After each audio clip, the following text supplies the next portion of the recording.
Are back. I'm excited for today. How are you? I'm good. How are you? Man, I'm great. Excited to be back for another fun show. We're going to talk about the NFL draft today. I don't know if there's ever been an NFL draft with this much intrigue. Back in the 80s when 5 quarterbacks, Montana, was it not Montana? Marino and Ken, there's like the Marino draft, there's like 5 quarterbacks that turned out to be Hall of Famers. That was something. Yeah. You probably remember that. You're a little older than me. So barely. I mean, mentally, I'm much sharper. I know. True that. Nice hat, by the way. Is that available in the merch store? The merch store is not up yet, but if you want to message me, I can find a way to get you guys one. I mean, I think it's pretty dang incredible. So let's do some shots on goal. Sure. All right. Well, I just have one.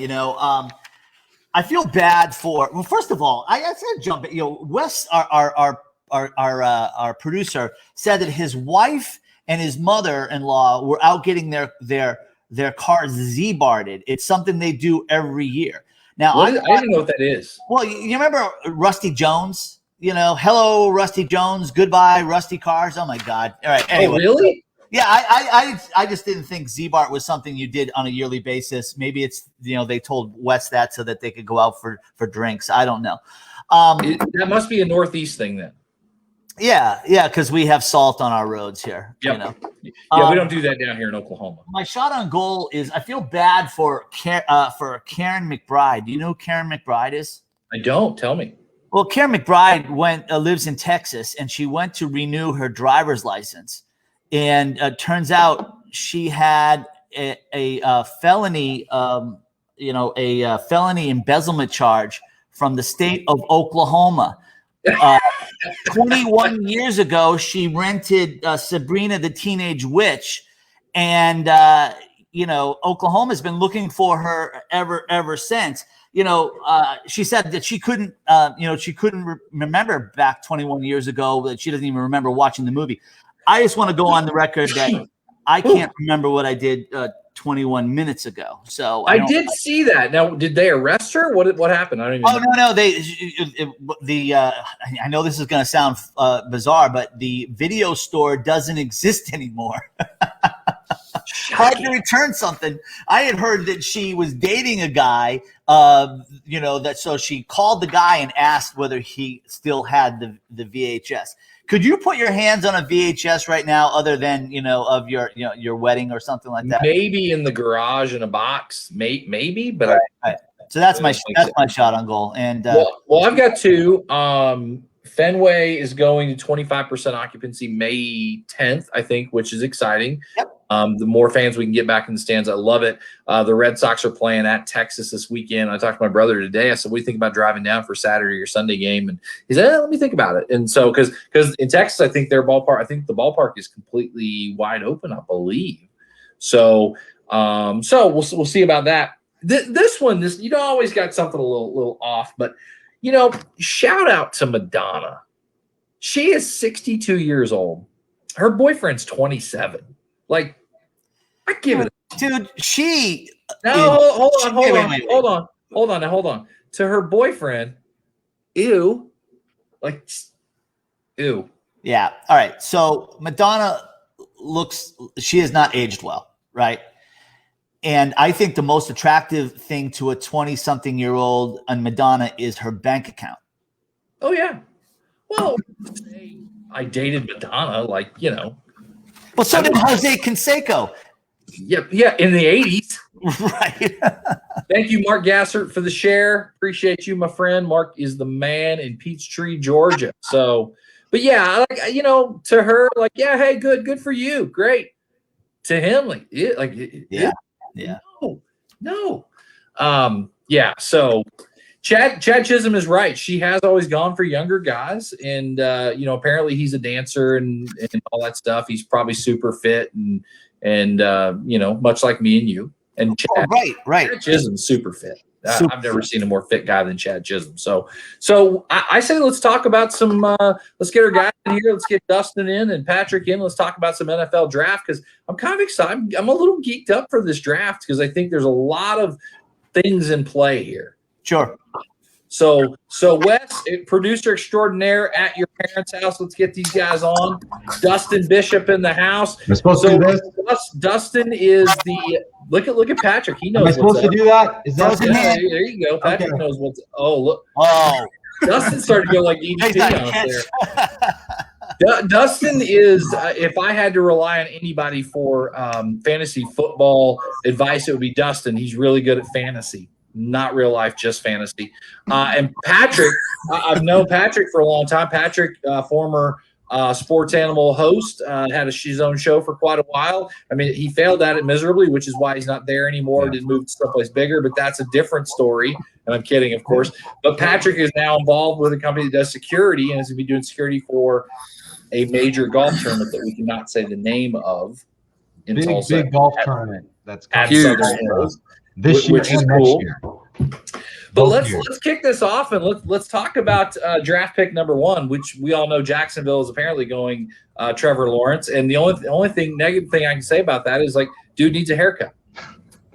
He does. It's stringy. If he got a haircut though, would it be weird? Would you look at the guy and be like, "Who are you?" It's Samson. You can't cut your hair. But he can't. But he can't. Like, how how long can he rock that haircut in Jackson? 3 years? No, he just has to cut the front and just let that back go. You know, in Jacksonville, he can go as long as he wants. That's true. Jacksonville, that would fit in.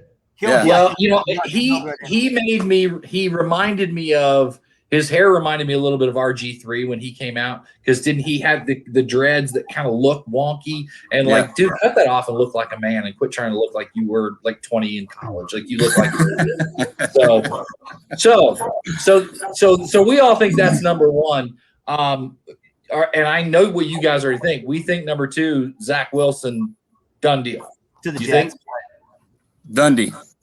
There's a lot of momentum for it, and frankly, I haven't really heard any of the momentum another way. You haven't heard another name connect. Now, that doesn't always mean, we know media doesn't always get it right, as I know from working there 12 years. But I think at this point, if there was a chance of being somebody else, there'd be another name. Wilson's, and look, he fits the part. He's an athletic guy. I think he'll fits into the Jets motif, if you will, and a good pick for them. They moved on from Sam Darnold. Does he start next year? Absolutely. Starts day 1. Yeah. Yeah. And they can utilize him. There's still not a lot of talent around him, but good luck, son. Yeah. All right. So this is where it gets interesting to me. So what are we doing? What are we doing at 3? What are the 49ers doing at 3? The interesting thing about San Francisco to me is this was a team, as we all know, was in the Super Bowl 2 years ago. They had a rash of injuries last year. I don't think they would have got back, but I think they would have been a better team than what they show. And they traded up to this pick for a reason. So either they saw something they liked, or they feel the quarterback is the way to go. They want to move on from Jimmy. They have an excellent defense. They have excellent skill players, a lot of talent on offense. Brandon Ayuk, Deebo Samuels. George Kittle, if you can ever stay healthy. I know the fantasy guys call him George Brittle.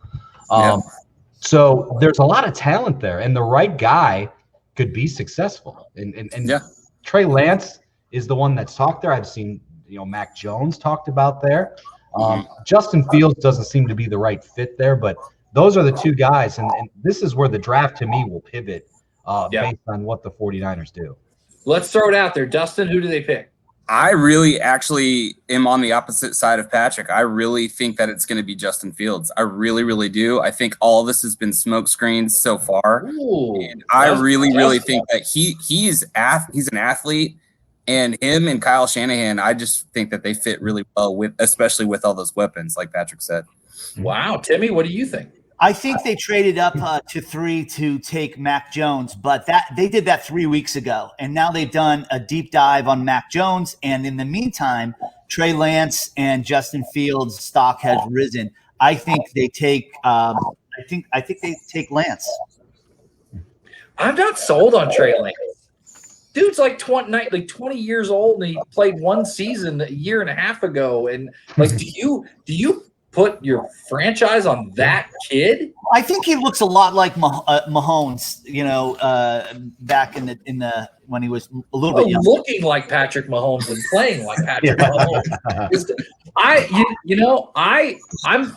I'm with Dustin a little bit. I think it's smoke and mirrors. I halfway wonder if they go Justin Fields and they trade Jimmy Garoppolo to the Pats or cut him possibly because he's a lot of cash too, a lot of dough. Yes, we talked about this before the show started. The interesting part to me is like, here's Jimmy Garoppolo a season ago was this close to winning. If he wins the Super Bowl, we're probably not even having this conversation, are we? Other than he gets hurt.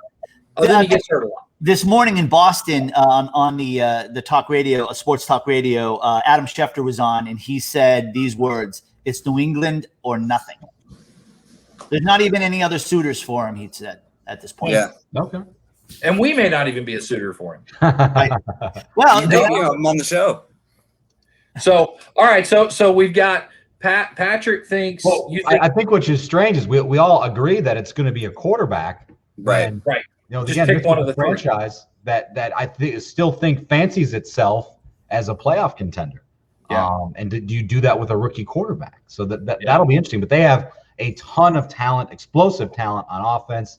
Defensively, if they're healthy, they're really good. And again, if they get the right guy, they'll be right there. So, Patrick, let me ask you this: Do they stick with Garoppolo and have a Steve Young and Montana type situation? Have two really good quarterbacks and he's under contract, or is it just a money thing that they have to unload some cash? That's a lot of draft capital to put into essentially a backup quarterback. And Garoppolo's not an old cagey veteran that you're saying, oh, let's let a guy sit behind him. Right. And again, like I said, they're a team I've always had the philosophy of the 49ers aren't rebuilding. They feel like they're a playoff team. They need to draft a player that helps them win today. If you're the Jets, you're looking for 3-4 years down the road. If you're the 49ers, you think you're in the playoffs next year. You need to be taking players that get you there. Right. Yeah, I don't disagree with that at all. All right, so Tim, gun to your head. Who are you taking if you're the 49ers? Too late. You're dead. Dustin, gun to your head.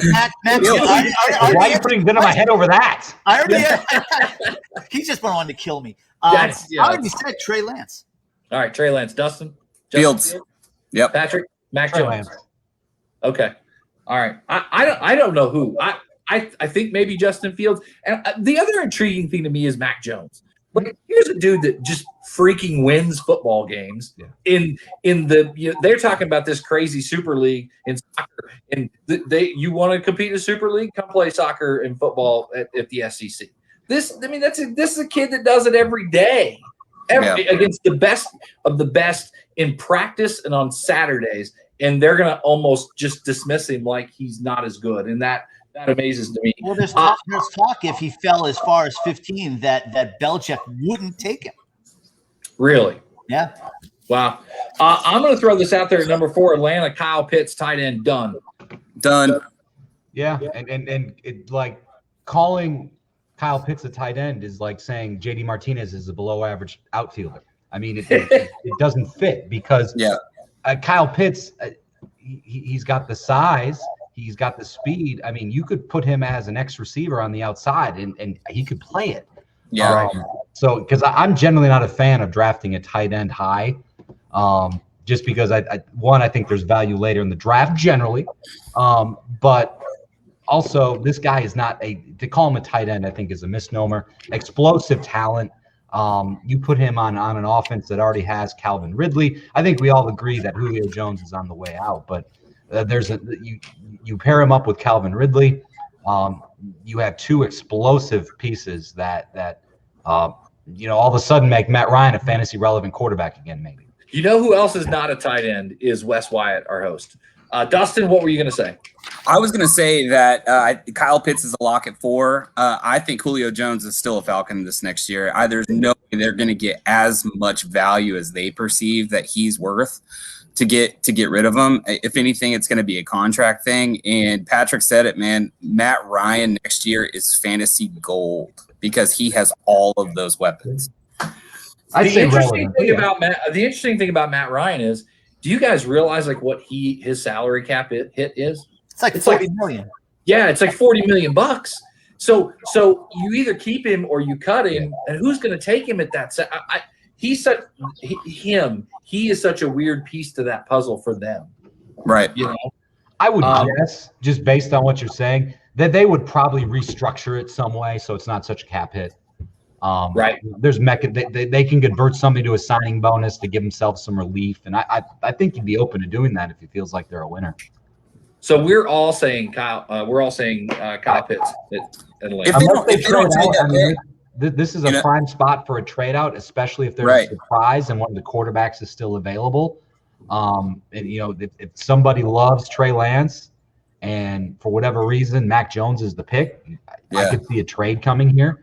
But yeah, if the Falcons use this pick, Kyle Pitts seems to make the most sense. Dustin, what do you think? You thinking trade here, Dustin? I think that I didn't put any trades on my top 10. I just didn't. Too hard to predict. I really honestly think that there's two teams that are really willing to go up and get somebody. And I think that's the Washington football team. And I also think it's the Patriots.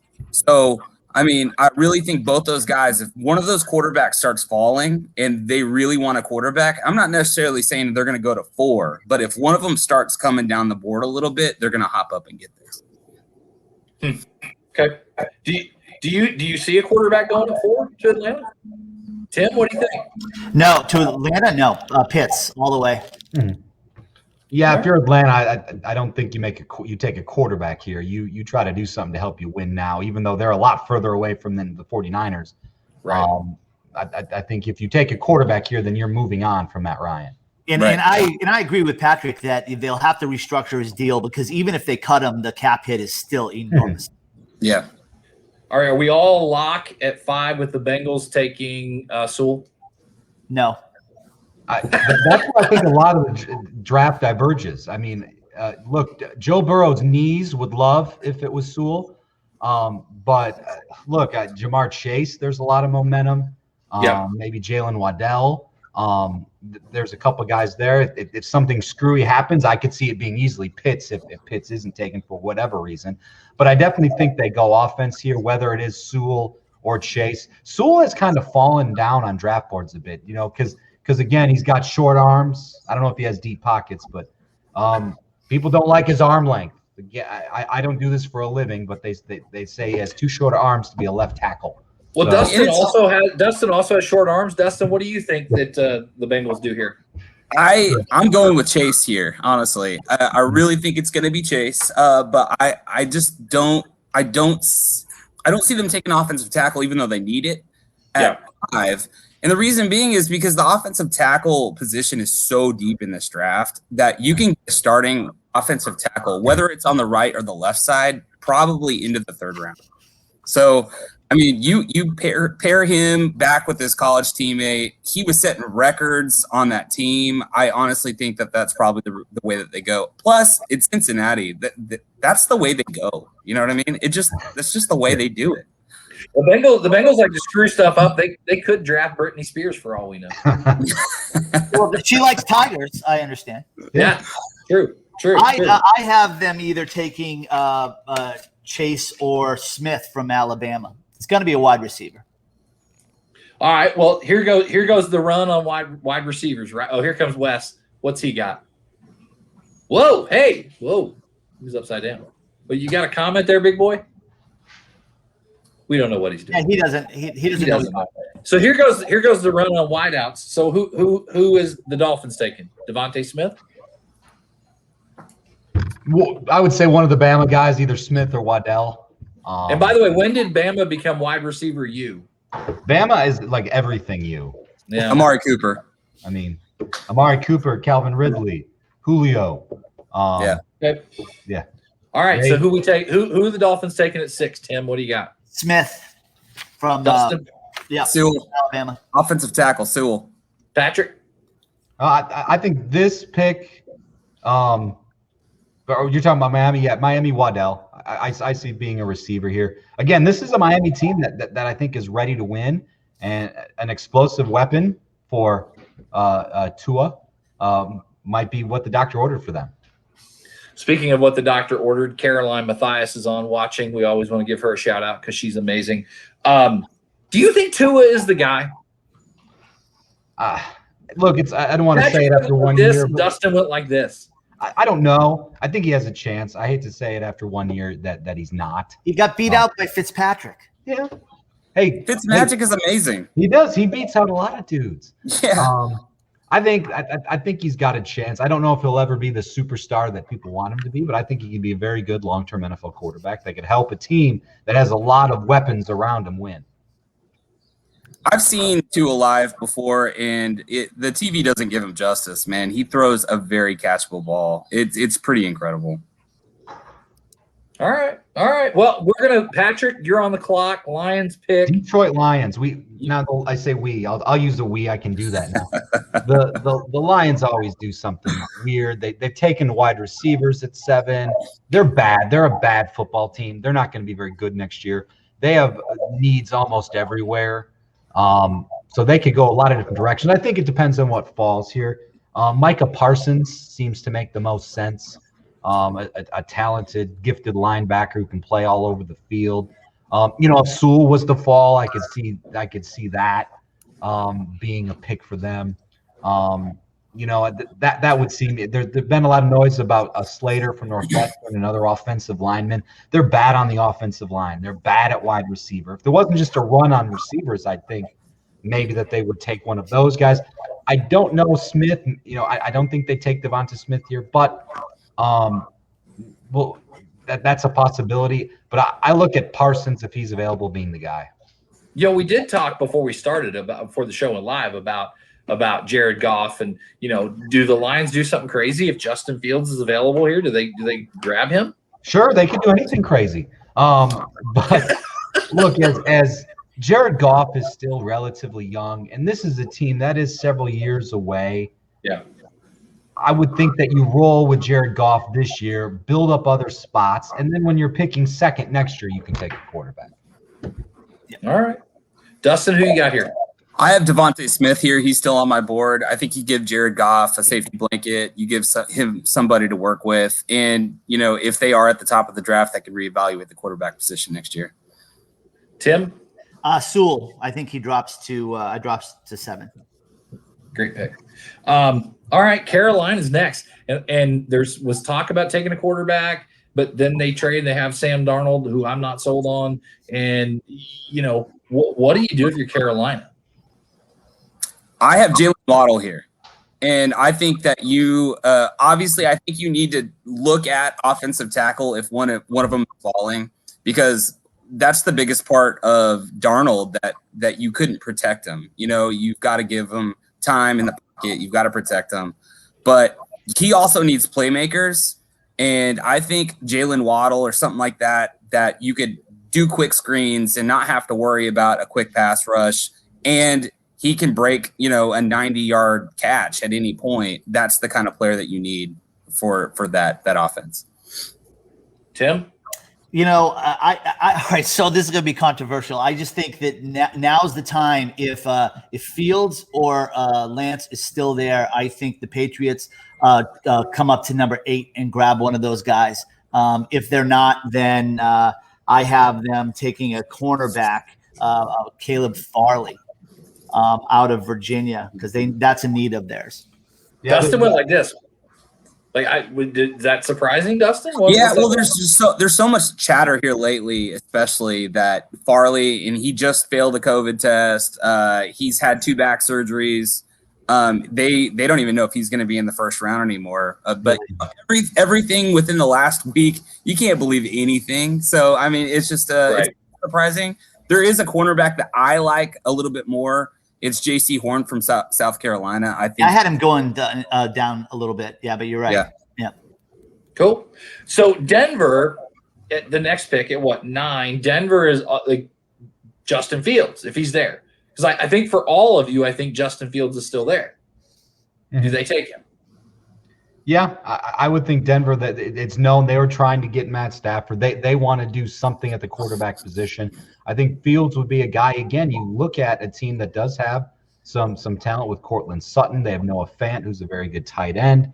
Gosh, and their other receiver, their name escapes me. But this is a team that has some skill guys, that has some explosiveness to their offense. The Vic Fangio is a defensive-minded head coach. So if there's a quarterback available, I see that. If not, they look to the defense side of the ball. J.C. Horn is a guy. Kwity Paye, an edge rusher, would be a guy here in this area. Patrick Surtain. All guys, I think, around this level that if the quarterback's there, Denver takes it. If not, I think they look defense. Okay, so at 9, who you got, Timmy? So if the Pats haven't gone up and ruined their day, then they're taking Justin Fields. I agree with that.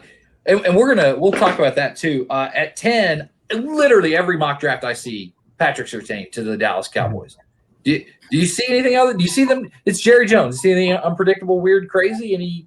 I saw a couple of them that had J.C. Horn going to Dallas at 10. Yeah, I think it's a lock at 10. Surtain is going to be a Dallas Cowboy unless somebody jumps them to get him. But to go back to 9, I didn't get to say my 9. Trey Lance, my 9, because number 3, I had Justin Fields going, but it's still a quarterback. And I think it's a similar style quarterback. So Anthony Bergala, world pizza champion up in Glenmont, New York, commented, said, how about them Cowboys? Who freaking cares? By the way, his pizza shop is named Romo's, and it is phenomenal.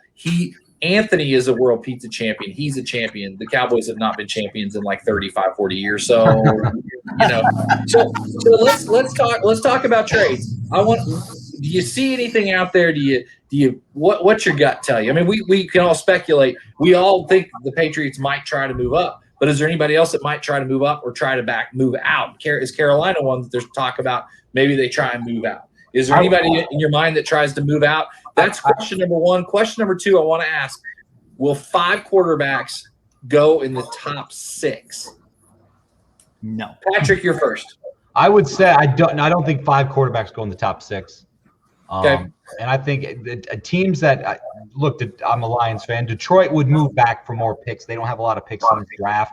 New regime, I think they would be okay moving back to pick up some picks, so they can move out of 7. Atlanta, I think, might move out of 4, especially if one of those quarterbacks that someone really loves falls. I could see that happening as well.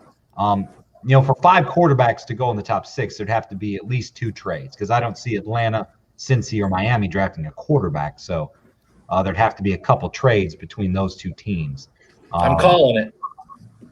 You are? Okay. I'm calling it. You know what? There's just such a premium on a quality signal caller, and I'm calling it. I'm calling a couple of trades in here because I think there's going to be value for some of these people. And you know what? Look, chicks dig the long ball. Chicks dig quarterbacks. We want to see our team draft a quarterback, right? Right. So Dustin, same questions for you. What do you think? Who will back out or move up? I think there's 3 possibilities. It's Atlanta. I think it's Detroit. And I think it's Carolina. Those are the 3 ones that I think that could trade out. And honestly, it's going to take one of those quarterbacks, one of those 5 that you're talking about, to start dropping for somebody to come up and get it. I don't think somebody's just going to trade to 8 just because. I just don't see it happening. Right.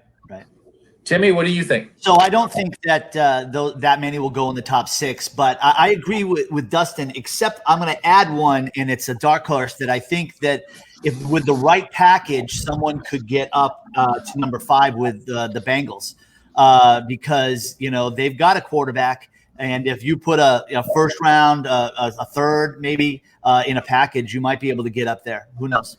Well, speaking of the right package, Patrick, what do you think? Who's going to be the best and worst quarterback of this class? Look, I think the best quarterback in this class will be Justin Fields. A good athlete, explosive player. I saw him a lot, obviously, being a Michigan fan with Ohio State. Yeah. But, I think in the right setting with the right, system in place, he could be really good. Really good. Trevor Lawrence, the biggest bust? I don't think I wouldn't say that. No, look, Jacksonville has a history of doing that to people. I think he's really talented. He's no Mark Brunell. Yeah.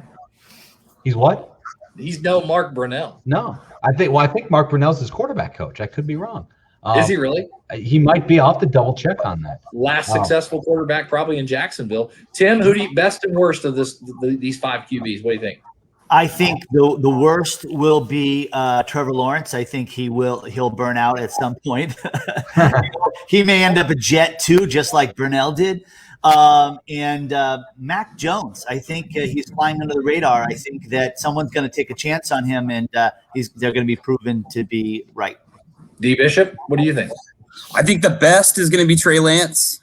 I think he looks exactly like the womanizer, Deshaun Watson. That's a clip right there.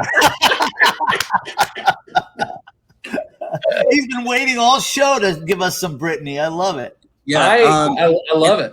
And honestly, I think the worst is going to be probably Zach Wilson.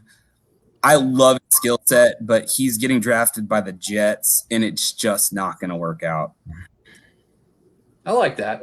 I want to go a little off, not maybe draft stuff, but to both of you, Patrick, Dustin. Patrick, you can go first. What are you reading right now? Anything good? What are you reading? How are you getting better? What are you reading?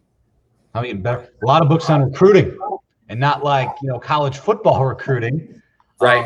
A lot of articles on connecting with recruits and connecting with talent.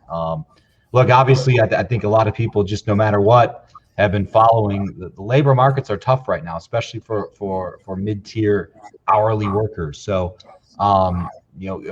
convincing them, talking to them, communicating with them on their level. Also, younger workers. It's not so much millennials anymore. There's this Gen Z thing now. So, right.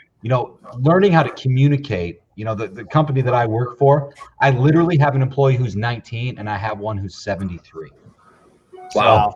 So communicating. Yeah, that's different. That's different spectrums of communicating, isn't it? So really learning on leadership and management, and those are the things that really are taking up my time when I'm not dealing with that big golf tournament that's coming to Tulsa in May. At Southern Hills. Dustin, what are you reading or listening to right now? Anything that's making you better? I'm still listening to some of the Unf Yourself that you've sent me over. Good book. So finishing up some Unsliced by Mikey B, and I'm on the third time through of the Little Red Book of Selling right now. So just kind of taking a little bit here and there in little spots. I find it hard to take you seriously in the jersey today. So sorry. Hey, this is Brandon Stokely. Brandon Stokely. I figured I'd be the only one in the world wearing a Brandon Stokely jersey today. True that. Wes is trying to come back. He's having problems today, but there he is. There's Big Sexy. Does he always just scowl like that? Yes, he always does. just in and out. He's trying to end this show so bad. Well, we'll wrap this up. I want to give you guys the last word on the draft. Dustin, we'll start with you. I don't think Trevor Lawrence is going to be very good for very long. And the reason why is the last time you had an unquestioned number one pick who's a quarterback was Andrew Luck. And, a little bit of adversity happened his way. He's in Jacksonville. And what happened to Andrew Luck when adversity happened? He quit. And I just don't think that a quarterback without a chip on his shoulder, without something that's driving him, is going to drive him for very long. I just don't see it. I could be wrong, but I just don't see it. Patrick, what last word on the draft? 2 pieces. I think if Najee Harris goes to the Steelers, he might be the most fantasy relevant rookie next year. Also, this guy is going to go in the late part of the drafts to playoff teams, and he's a local guy. His name is Zaven Collins. Yep, I was going to ask about him. So the Saints, Buffalo, someone like that, and he is going to help that team get to the next level. That's cool. Timmy, what do you think? Last word on the draft. What do you got? I think that Jimmy Garoppolo is a New England Patriot, and so is Julio Jones. That's it. And no drafting a quarterback. Yeah, we're not going to draft one because what's going to happen is by the time we get up there, they're all the ones that we would have wanted are gone. So it's interesting. Patrick mentioned Zaven Collins, who's a local kid, played in Tulsa, going to be projected first rounder. I have this weird hunch just because, I see Garoppolo ending up in New England draft night, and the Pats taking Zaven Collins because he's their kind of guy that can be all over the field in a lot of different positions. So I agree. So, fellas, this has been fun, and I don't know if you guys know, but by the way, next week on our show we have the owner of FC Tulsa on, JW. I can't think of his last name. But anyway, the owner of FC Tulsa will be on next week. Gentlemen, this has been fun. Thank you for joining us. And as always,